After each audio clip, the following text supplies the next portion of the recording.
You know, personnel will be trained. Have we developed? Yes, we have. So if you had a person of interest that DHEC said, yes, you actually need to quarantine, and you had to get them from your facility to our facility, then what we would do is you would let EMS know, or you would do your normal process of how you were going to call your transport provider. Cypress and EMS here at our hospital, they've already been trained. They can actually set up their vehicle to be seal-proof. They can put up plastic. We've already gone through that process as well. They know the screening questions as far as EMS. Just to know what to ask you when they come to pick up your patient. But of course, if you have that information, you want to volunteer that as well. But they're going to go ahead and ask you whether you volunteer it or not. So they're going to ask you what's going on with the patient. They're going to ask you why they're coming to the hospital, where have they traveled, so they can be prepared in their whole hazmat protection when they actually pick the patient up. Now, when they pick the patient up, whether it's from your facility or whether we have them here and we're transporting them to somewhere else, we're going to actually put them in a full hazmat suit too, so they're actually contained as well. Yes, ma'am. My question, I'm working at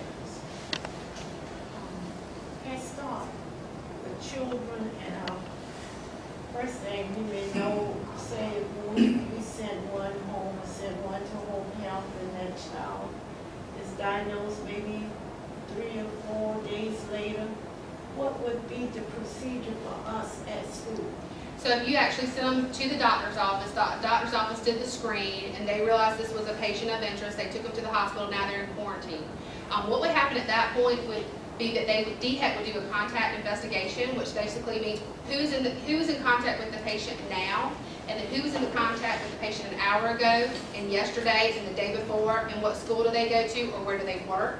And so then it would be just a ripple effect of making sure we covered everybody and we notified everybody. Now, of course, he may not have to come in contact with everybody in the school, but it may be we've had a child here that's been tested positive for Ebola, or a healthcare worker, or whoever, working at another site. We need everybody to self-monitor for 30, 31 days. So they may just give you some type of form. They may ask you to log your temperature every day, depending on your close contact. They may even say, we want you to call this number every day and report your temperature, and then we're going to ask you if you're having any additional symptoms. So they can keep you on that screen and radar as well. If you have a lot of close contact, maybe he got sick on you, they may say, we want you to stay home for 31 days in a quarantine isolation in your home to make sure that you are not actively spreading that infection as well. Because you're not going to spread that infection until you actually are showing symptoms. So that incubation period is what we're looking at. Are you going to show any of those symptoms? So it's going to be, again, case by case, but there is kind of a guideline to kind of figure out what we're going to do and how you can be contacted. Yes. You also mentioned that they were working on this particular problem. Are they working on it in the form of pills or like a flu shot or something? They are working on current vaccinations. One that I'm very familiar with was the ZMapp. You may have heard about that one on TV. They actually would grow this virus on a tobacco leaf and actually kind of see what it would do to the tobacco leaf to actually manufacture the vaccination.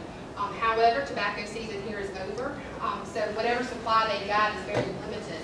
Again, they're looking at other alternatives, but they have not come out and said, yes, there's a vaccination that has been approved to give. I have heard that they hope to have one as early as January. Yes. When you're in that patient room, who's ever wearing the suit and you're in the room with the patient, and you say you're there to provide either nourishment or cleaning, but when they go in that patient room, do they have a check-off list of everything they're supposed to do while they're in there?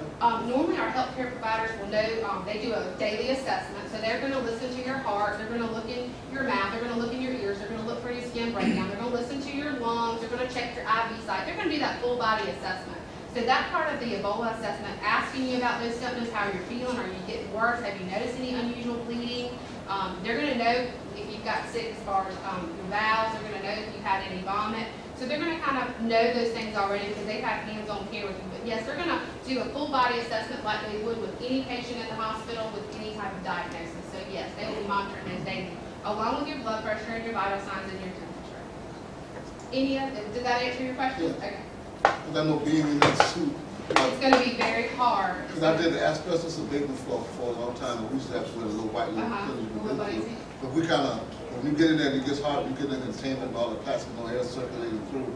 we kind of had a checklist of everything we would do while we were in there. That's right. Because your brain isn't as sharp. That's right. When you're ready to get out, you're ready to get out. You're not thinking about that slow removal process. You want to hurry up and tear out of that steel. That's why it's very important that that buddy is there with good eye contact, making sure that person remains calm, walking them through step by step, reminding them to be very slow and very careful.